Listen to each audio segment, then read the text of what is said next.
गांव का नियम रूल बताया और कहा महाराज आप इस गांव के राजा बन जाइए।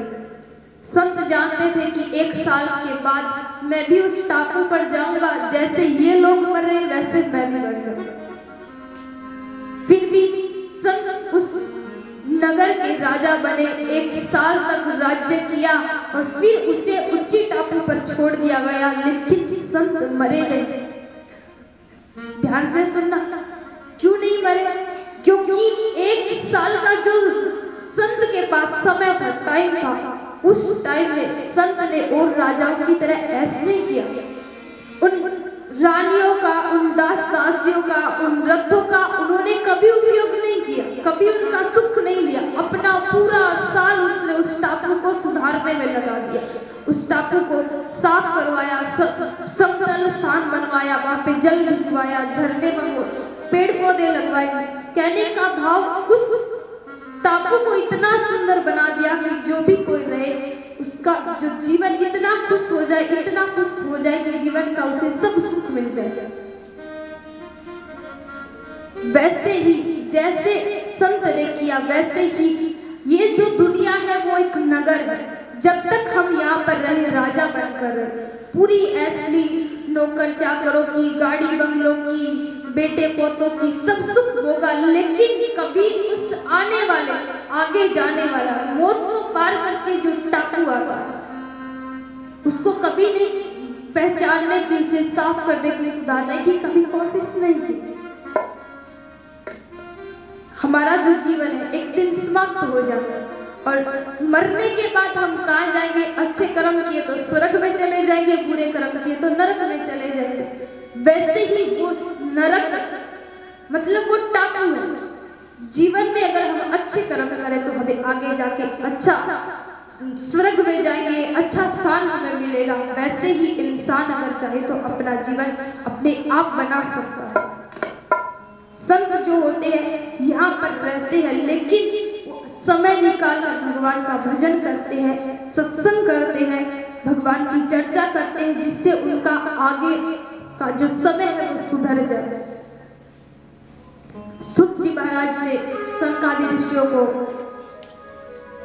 बातें बताई और फिर कहा कि हे सनकादि ऋषियों, मैं भी आपको उस शास्त्रों का जो आपने निचोड़ मांगा, जो सार आपने मांगा, वो सार मैं तुम्हें सुनाऊंगा। श्रीमद् भागवत कथा की हम लोग श्रवण करेंगे, तैयारी करेंगे। तो सब लोगों ने वहाँ पर बड़ी धूमधाम से तैयारियां की, सुंदर पंडाल बनाया गया। सुत जी महाराज यहाँ पर सनकादि 88,000 ऋषियों को कथा सुनाना शुरू कर दिया। अब तक हमने क्या सुना? महात्म्य, मतलब कथा को सुनकर कौन कौन पार गया, क्या लाभ मिला।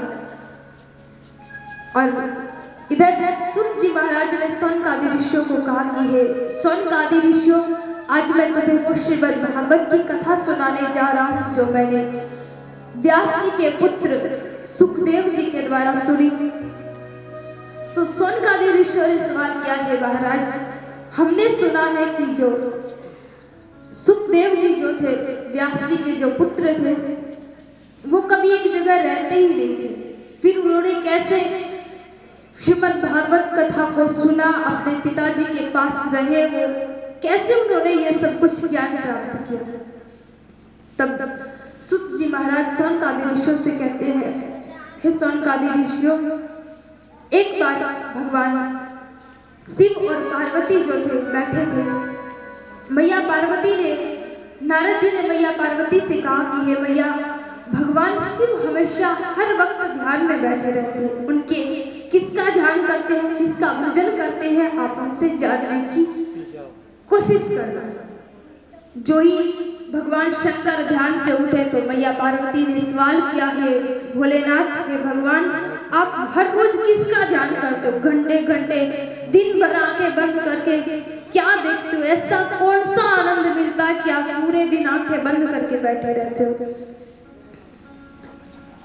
भगवान शंकर समझ गए कि ये सवाल पार्वती का नहीं हो सकता।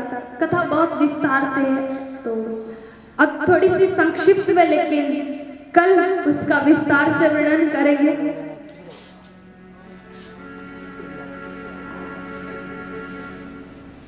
तो कल हम भगवान शिव और पार्वती की इस कथा का वर्णन सुनेंगे। भगवान ने आगे जाके मैया पार्वती को कथा सुनाई। अमरनाथ की गुफा में भगवान ने ये कथा मैया पार्वती को सुनाई। जब भगवान कथा सुना रहे थे तो एक तोते ने वहां पर बैठकर उस कथा को सुना और आगे चलकर यही तोता सुखदेव जी के रूप में प्रसिद्ध हुआ। ये कथा हम कल सुनेंगे। तो आज की कथा को यही विश्राम। और कथा का जो टाइम है 2 बजे से 5 बजे तक का है। तो आप सभी लोगों से प्रार्थना है कि कृपया करके 4:45 या 4:30 बजे कथा पंडाल में पहुंच जाए तो ज़्यादा अच्छा रहेगा, क्योंकि जितने जल्दी आप आओगे उतनी जल्दी कथा शुरू होगी। और कल से जब आप लोग आओ तो खाली हाथ मत आना। अब मन में सोच रहे हो महाराज तो पहले दिन से ही मांगना शुरू कर दिया। मर जाऊं मांगू नहीं अपने तन के काज, परमारथ के कारण मुझ तनिक ना आवे लाज। अगर अपनी खुद की बात होती तो कभी नहीं मांगते, लेकिन परमार्थ के लिए अगर मांगना पड़े तो मुझे बिल्कुल शर्म नहीं आती। मत सोचना कि दीदी धन दौलत मांग रही है, कुछ और मांग रही है। उल्टा मत सोचा करो। हर बात का 2 मीनिंग होते जाते। कहने का भाव जब भी आप आओ तो अपने हाथ में अपने पड़ोसी का हाथ, अपने मित्र का हाथ, अपने दोस्त का हाथ लेकर आओ, क्योंकि हम अपने साथ जब किसी को लेकर आते उसे भी कथा सुनाते तो हमें दुगना फल मिलता है। हम भी कथा सुनते हैं, उससे भी कथा सुनाते तो उसकी कथा सुनने का आधा फल हमें मिलता है। तो सभी से प्रार्थना कि कृपया करके कल ठीक 2 से 5 कथा है। सॉरी थोड़ा सा गलती हो गया था। अब 1:30 बजे पहुंच जाए, 4:30 बजे मुंह से निकल जाता है। 1:30 बजे हो सके तो कथा में पहुंच जाए, 1:45 तक तो पहुंच।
श्री कृष्णाय वयं नमः। वसुदेवसुतं देवकी परमानन्दं श्री कृष्णं वन्दे जगद्गुरुं। श्री राधे मेरी मात है और पिता मेरा घनश्याम। इन दोनों के चरणों में मेरा कोटि कोटि प्रणाम।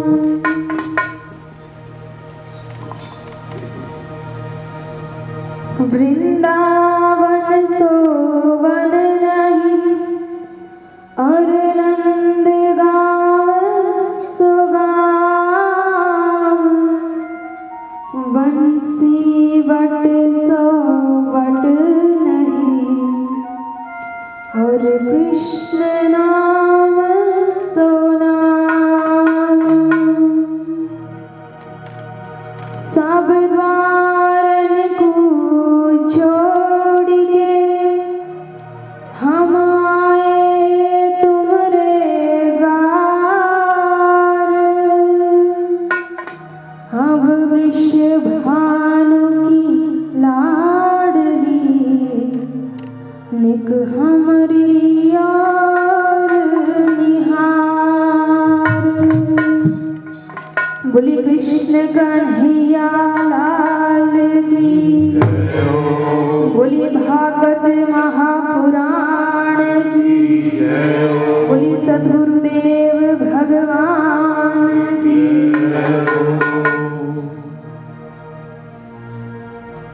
परम पूज्य प्रातः स्मरणीय वंदनीय आदरणीय परम योगेश्वर मेरे गुरुदेव भगवान स्वामी सुरेश्वरानंद जी महाराज, स्टेज पर बैठे संत वृंद, संगीतकार बंधु व प्यारे बंधु, सर्वप्रथम पूज्य गुरुदेव के चरणों में हमारा प्रणाम। वो हमें अपना आशीर्वाद प्रदान करें। ठाकुर जी के चरणों में प्रणाम। वो अपनी व्यासपीठ ग्रहण करें। स्थान देवता, नगर देवता, कुल देवता, ग्रामीण देवता, सबको हमारा बार बार प्रणाम। ये भी अपना अपना स्थान ग्रहण करें। और स्टेज पर बैठे संत वृंद को मेरा प्रणाम। वो भी अपना आशीर्वाद हमें प्रदान करें। आइए सबसे पहले प्रभु नाम संकीर्तन करते हुए कथा में प्रवेश करें। सभी मीठी मीठी ताली बजाकर हरे कृष्णा कृष्णा कृष्णा हरे हरे। हरे कृष्णा कृष्णा कृष्णा हरे हरे। हरे राम राम राम हरे हरे। हरे राम राम राम हरे हरे।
श्रीमद् भागवत कथा का द्वितीय दिवस यानी दूसरा दिन है।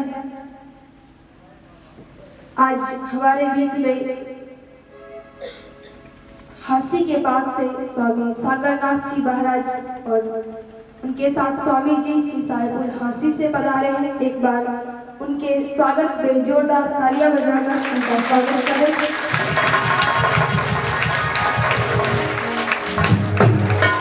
हमारा अहोभाग्य कि आज महाराज जी ने अपना कीमती समय निकालकर महाराज जी यहाँ पर आए हम सब लोगों को आशीर्वाद देने के लिए, दर्शन देने के लिए। तो पूज्य महाराज जी का बहुत बहुत धन्यवाद। आइए हम सब लोग मिलकर कथा में प्रवेश करें। साक्षात भगवान श्री कृष्ण का स्वरूप माना जाता है और उसके पश्चात हम लोगों ने श्रवण किया नारद जी का तीर्थ यात्रा पर जाना और ज्ञान वैराग्य और भक्ति माता के साथ नारद जी की भेंट हुई। वो कथा हम लोगों ने श्रवण की।